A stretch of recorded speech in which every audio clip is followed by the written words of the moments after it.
Olá, eu sou Luísa Nogueira e te convido para dar um play no agro comigo num programa cheio de informações, histórias e inovação direto do campo.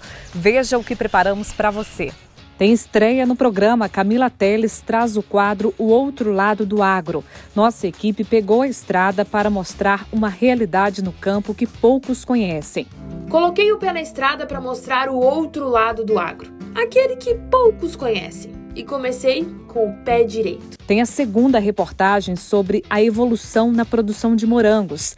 As mudanças genéticas ajudam na produtividade e mexem até mesmo na cor do fruto. Então a gente está buscando sabores novos, cores diferentes do convencional para poder estar ampliando o mercado do morango. Previsão do tempo, a meteorologista Amanda Souza traz as informações do clima e a expectativa para a chegada da chuva. E mais, pesquisador mostra que açúcar reduz o impacto da seca em lavouras de milho. Os resultados foram bastante promissores, bastante interessantes. Você já deve ter ouvido muita gente falar sobre o agronegócio de uma maneira bem diferente da realidade, principalmente quando o assunto é desmatamento. Há muita desinformação sobre a produção de alimento no nosso país. E para combater essa fake news, a gente estreia hoje o quadro Do Outro Lado do Agro com a Camila Teles. No Brasil, o produtor rural é quem mais prejudica o meio ambiente. Já ouviu isso, né? Agora eu pergunto. Já parou para pensar no outro lado?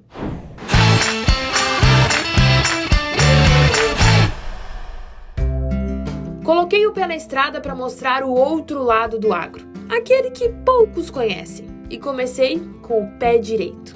Estou aqui em Mineiros, Goiás, Cerrado, no Instituto Onça Pintada, onde eu estou sendo recebida aí pelo Leandro e pela Ana, que tem uma história incrível para garantir essa harmonia aí, para garantir essa união entre produtores rurais aqui da região, grandes produtores inclusive, e a conservação da nossa fauna, da nossa flora, da nossa biodiversidade. Para quem não conhece o Instituto Onça Pintada, ele é a única ONG específica para garantir aí a preservação da onça pintada e atua em diferentes biomas, não só aqui no Cerrado. E a gente vai contar um pouco da história do Instituto, vai conhecer um pouco com a Ana e com o Leandro e também vamos conhecer propriedades rurais aqui da região que tem essa parceria junto com o Instituto.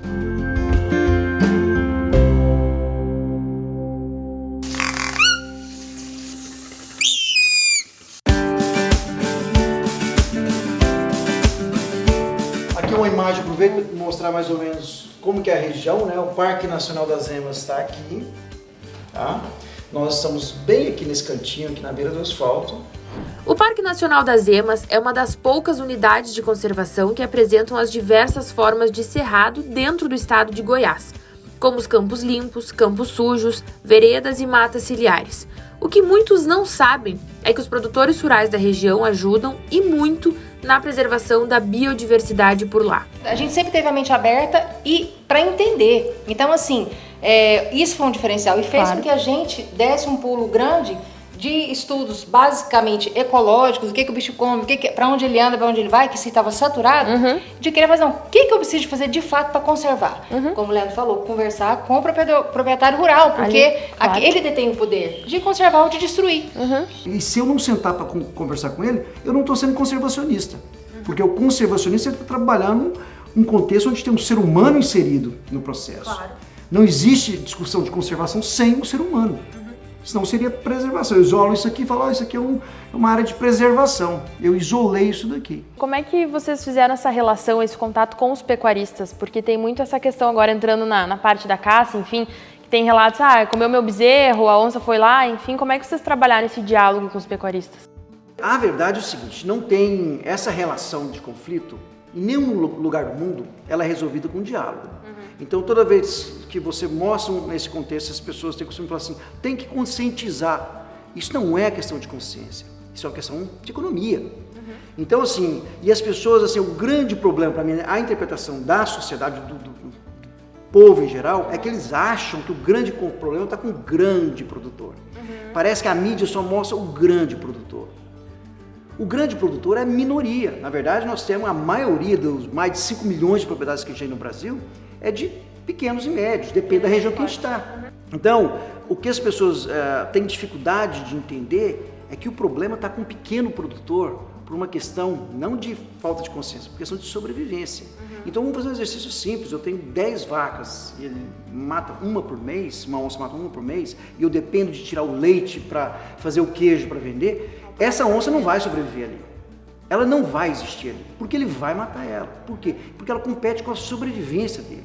O principal vetor de desmatamento no Brasil não é a agricultura, mas sim a ilegalidade, tendo em vista problemas fundiários, invasão de terras, extração de madeira ilegal, entre outros. Então não existe uma questão de diálogo, existe uma questão, e aí vai graduar muito, de possibilidades que hoje a sociedade moderna pode contrapor para poder amenizar isso. Por exemplo, o certificado onça pintada que a gente criou. Então, o selo certificado onça pintada, ele é um reconhecimento para aqueles proprietários rurais que cumprem à risca o Código Florestal, né? Que quer dizer o quê? Que tem que deixar a reserva legal. Isso aqui é uma reserva legal, tá, da propriedade. Tem que deixar as áreas de preservação permanente, não pode caçar, já que é proibido caçar. Enfim, tem que realmente exercer na íntegra o Código Florestal. E o que a gente costuma dizer é o seguinte, que aonde tem onça pintada tem qualidade ambiental. E o que a gente está começando a colocar no mapa no Brasil são essas fazendas que produzem alimento e ao mesmo tempo mantêm qualidade ambiental. Ou seja, fazendo uma produção sustentável, que é o que todo mundo almeja tanto, né, no mundo, né? A gente quer dar conta de produzir e conservar, garantir os serviços ecossistêmicos, todos acontecendo aqui numa única propriedade. Em harmonia. Em harmonia. Vocês que me acompanham nas redes sociais já devem ter percebido que eu pego assuntos polêmicos e às vezes rebato quem não sabe o que fala. Mas eu realmente acredito que está na hora da gente mostrar. A gente mostrar o nosso Brasil, mostrar o nosso agro e mostrar por que a gente tem orgulho de ser de fato o celeiro do mundo.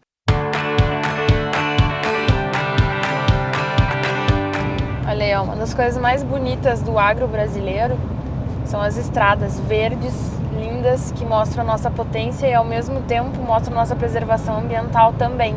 Muitas vezes quando a gente passa nas estradas, as pessoas acabam falando, nossa, aquele mar de soja, tudo verde, não conseguem enxergar a preservação. Mas olha aqui, ó, aqui está a prova viva de que ela existe, só não está muitas vezes no campo de visão das pessoas. E eu pergunto para vocês justamente qual é a importância desses produtores de grande escala para a preservação ambiental. Do mesmo jeito que você tem um impacto visual dramático, e eu concordo que é dramático, quando você olha uma grande lavoura e fala, cadê as árvores, cadê os bichos, né? Você tem que saber, né, que temos um Código Florestal que exige uma correspondência, uma proporção da propriedade em reserva legal, ou seja, em estado nativo, né? Agora, o que nós temos que explorar e valorizar? Aqueles que são os bons produtores que fazem e cumprem a legislação e conseguem fazer as duas coisas em grande escala, produção e conservação. O Brasil conta com o Código Florestal que exige a preservação de vegetação nativa de 20% no Cerrado a 80% na Amazônia. É uma das legislações mais rígidas do mundo, que faz com que o país seja um dos maiores preservacionistas entre todos os países.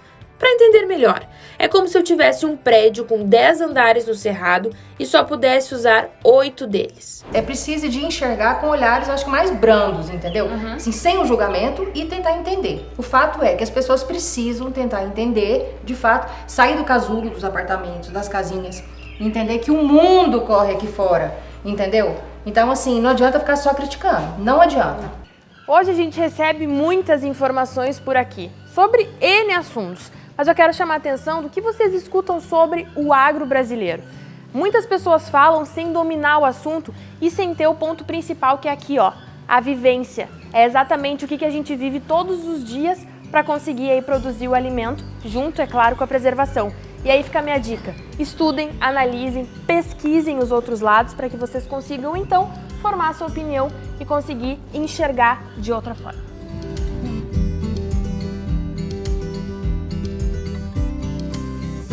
Então, esses animais aqui do criadouro, esse criadouro do Instituto Onça Pintada é um criadouro conservacionista. Uma das principais finalidades é a gente aprimorar as técnicas de reprodução e ter um manejo reprodutivo eficiente, né? Para que a gente tenha um banco genético e tudo.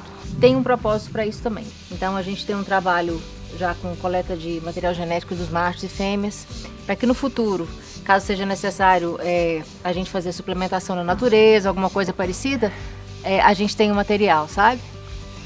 Não é bichinho, não. Não é bichinho não, querida, não é não.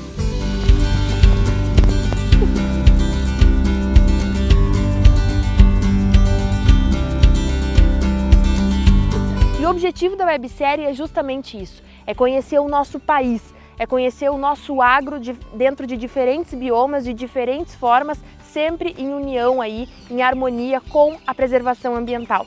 Esse é o agro que eu defendo, esse é o agro que todos nós devemos defender e esse é o agro que eu quero mostrar aqui para vocês. Pessoal, muito obrigada por terem me recebido aqui, fiquei muito feliz e aprendi muita coisa hoje aqui, principalmente nessa questão da preservação aí do produtor, que eu sempre tento mostrar. Não, o prazer é nosso de ter você aqui. Espero que volte mais vezes, que a gente consiga, de repente, fazer uma parceria massa da comunicação, né? De tudo que a gente vive. Então, aqui você conseguiu ver um pouquinho da realidade do nosso trabalho, que não é nada assim a gente entender e trabalhar em parceria com o produtor rural. Infelizmente, a gente tem que falar isso muitas vezes, porque as pessoas, às vezes, elas têm um ranço. A gente não precisa desse ranço. Então, assim... Eu acho que esse foi um canal legal pra gente começar a mostrar isso. Com certeza. Espero que você aproveite bastante. Vou aproveitar, muito conteúdo bom saiu daqui hoje. Viram só? O Brasil seguirá expandindo sua produção pela produtividade, produzindo mais com menor dependência de novas áreas. A agricultura brasileira produz e conserva com sustentabilidade e competitividade. E não para por aí. Índio produtor rural, EMAs fazendo parte da lavoura que produz em grande escala e produtores engajados a produzir em harmonia com o meio ambiente. No próximo episódio, vamos conhecer uma fazenda com a certificação do Instituto Onça Pintada e que é referência na produção sustentável no Brasil. Acreditem, o agro vai muito além daquilo que chega como desinformação.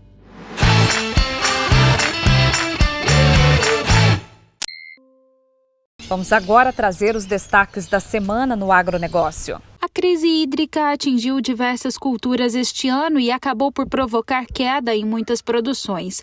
E o governo federal já havia emitido um alerta de emergência hídrica para 5 estados brasileiros. De acordo com o governo, esses estados enfrentam desde o início do ano o que foi considerada a pior seca em 91 anos. Esse alerta ele tá bem coerente com a situação que a gente está vivendo agora, né? Comparando ao ano de 2020, esse período aqui nosso também está na casa de 100 milímetros, 2020 e 2021. Então, nós estamos praticamente com 2 anos consecutivos com esse déficit elevado nesse período. E a florada de café, em meio à crise hídrica, também irá impactar no pegamento e baixo crescimento das plantas. O resultado é o impacto na produção já esperada na safra 2022, aliado ainda ao resultado das geadas deste ano. Com certeza teremos um problema sério, né, de perda de produção devido a esses problemas climáticos, de tempo seco, baixa precipitação, déficit hídrico, aliado a esse último ocorrimento das geadas. Esse déficit é bastante impactante aí para as lavouras de café. Eu quero chamar a meteorologista Amanda Souza, que traz a previsão do tempo e a expectativa para a chegada da chuva em algumas regiões.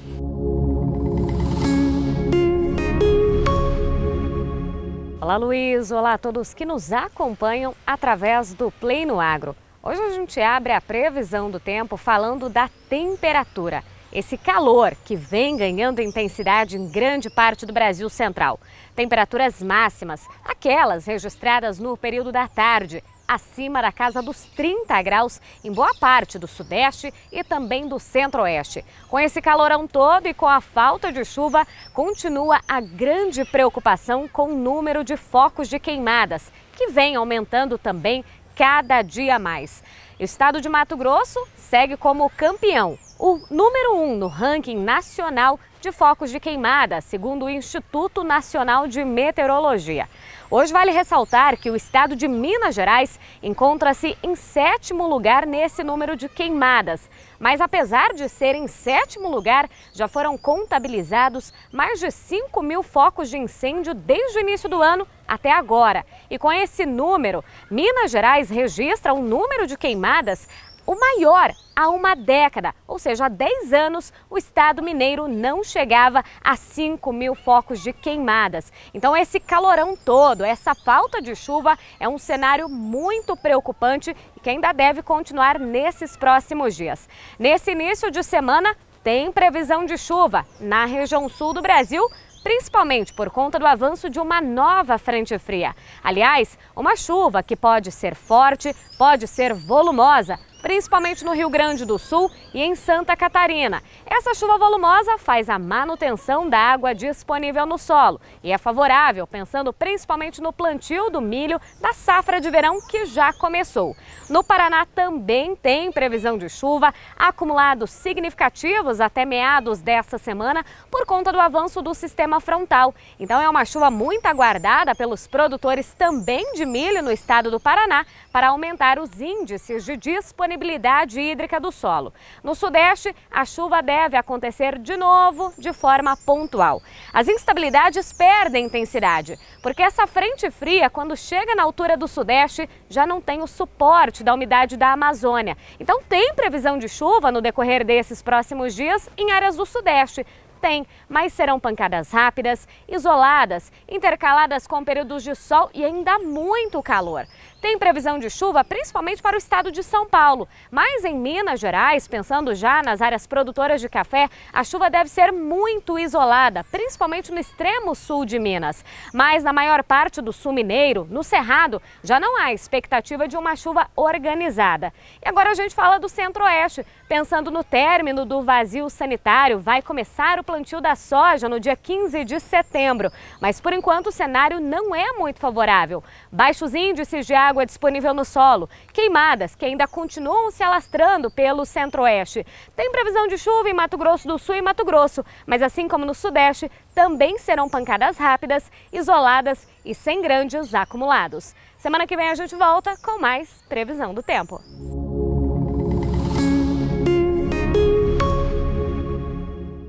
Pesquisador de uma universidade de Minas Gerais realiza um estudo e mostra os impactos do açúcar na redução da seca nas lavouras de milho. Acompanhe. O Brasil é o terceiro maior produtor de milho e segundo maior exportador.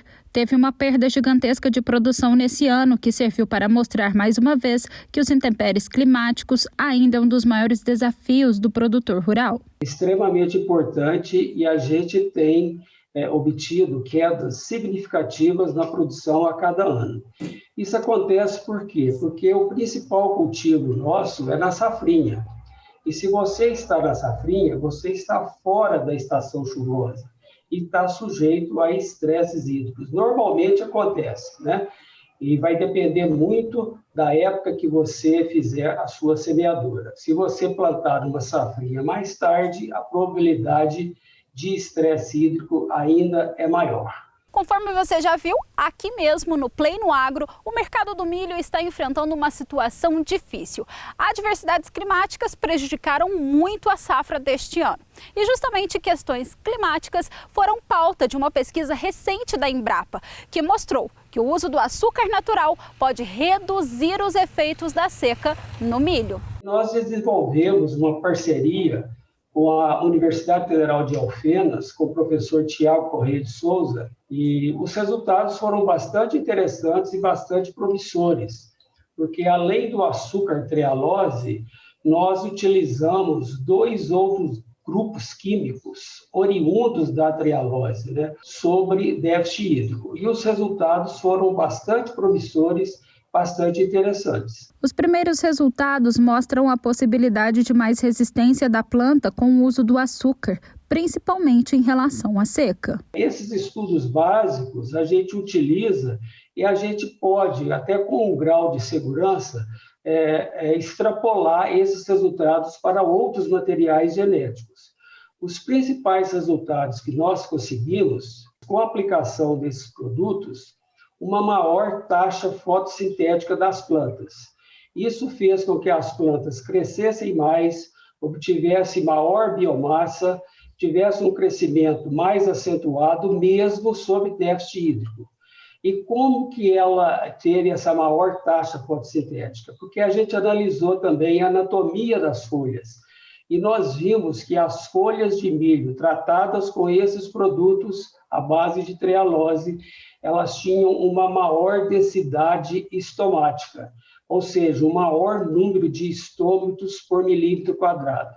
Esse maior número de estômatos propiciou uma maior atividade fotossintética das plantas. E a partir da comprovação do desempenho das plantas a nível de lavoura, aí sim a gente pode pensar em possibilidade de usar mais a nível de produtor. Agora eu quero trazer um recado de um fertilizante que eu conheço bem e uso nas minhas lavouras. É o Ciclos, que é sinônimo de praticidade, eficiência e produtividade. Uma lavoura bem cuidada, com alta rentabilidade e aumento de ganho a cada safra, com menos mão de obra, é o sonho ou meta de todo produtor, não é mesmo?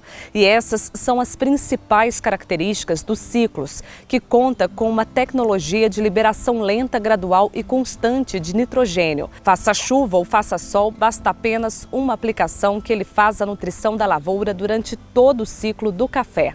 A produtividade estourou. Eu nunca vi. Se vocês têm uma base, vocês podem ver pelas imagens do meu café aqui. E eu acho que essa lavoura aqui está na faixa de 100 sacos por hectare.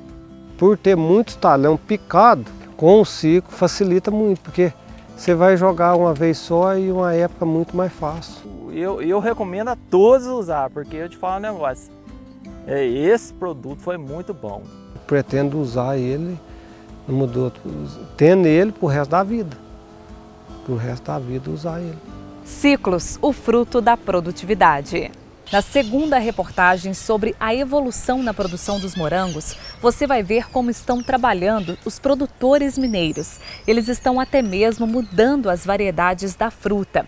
E essa alteração genética pode trazer benefícios em produtividade, resistência para as plantas e até mesmo mudança na cor do produto.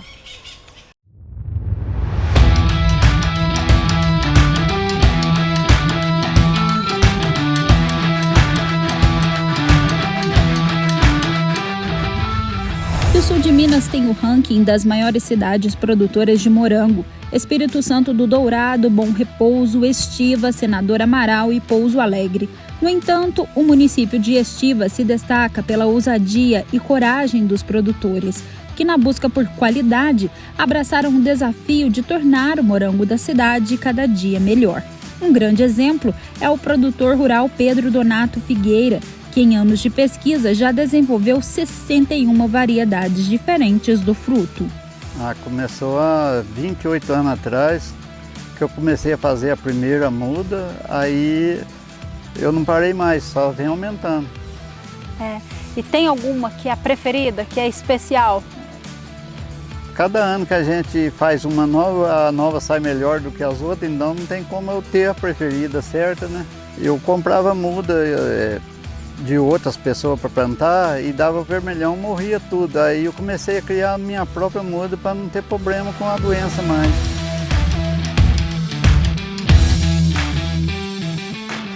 E por falar em variedade, o que não vai faltar no sítio Dois Irmãos são variedades de morango. Destaque para a próxima a ser registrada, o morango rosa. Eu e meu pai, a gente está buscando o mercado gourmet, né, de morango. A gente está querendo sair um pouquinho do tradicional e buscar esse mercado diferenciado. Então a gente está buscando sabores novos, cores diferentes do convencional para poder estar ampliando o mercado do morango. E esse morango rosa, que é a mais nova variedade que vocês testaram, né, deve ser registrado. Como que vocês chegaram até essa variedade? O meu pai, ele cruzou o morango branco com o morango de cor, né, o tradicional vermelho. E aí a gente foi selecionando até chegar no rosa.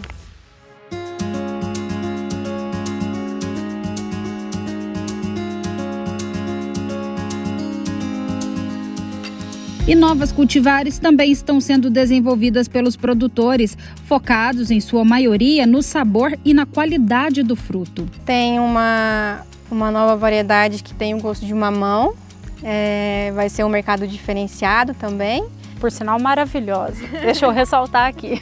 A gente quer desenvolver também um morango com uma cor mais roxa, né, diferente do vermelho convencional.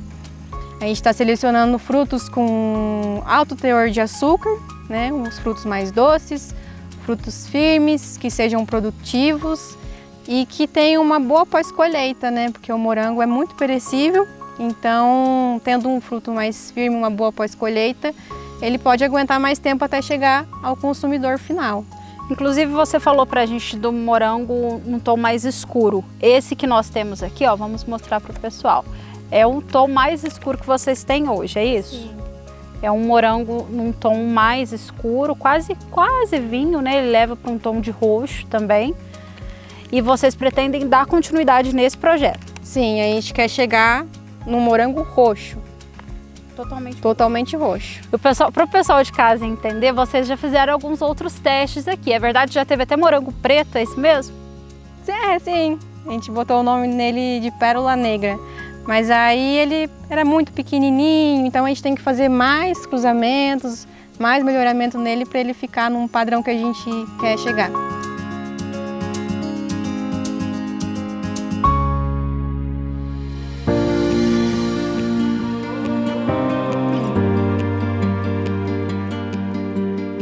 E não há dúvidas de que o morango é um fruto especial para Minas, para Estiva e para todas as outras cidades produtoras. Eu cresci na lavoura de morango e através do meu pai me apaixonei pela cultura, tanto que eu me formei como engenheira agrônoma, trabalhando com morango, fiz o meu mestrado com morango e terminei meu doutorado agora também com morango. Ainda não existem análises nutricionais em relação às variedades. No entanto, o acompanhamento da Emater, a assistência técnica e extensão rural tem sido essencial para todos os produtores da região. E o foco em qualidade e o manejo sustentável também fazem parte deste trabalho. A gente acompanha a produção deles e faz o controle de doenças, controle de pragas. E a gente está prezando pelo controle alternativo, usando produtos biológicos, que são menos agressivos ao meio ambiente e muito mais eficazes, né? Os produtores, é uma notícia boa que os produtores estão usando cada vez menos herbicida, cada vez menos defensivos químicos. É muito importante focar no manejo sustentável, o mais sustentável possível para focar na qualidade e reduzir cada vez o número de resíduos de agrotóxicos. A intenção é que essas variedades sejam mais acessíveis ao produtor rural? Sim, o produtor de morango, ele cria uma independência do mercado estrangeiro, que ele tenha cultivares nacionais que auxiliem, que sejam competitivos com as cultivares estrangeiras, né? E o que representa o morango para o senhor? É uma vida, né? Cada um que você cria é a mesma coisa de ser um filho da gente, cada um que você cria, a gente vai ganhando mais amor nele.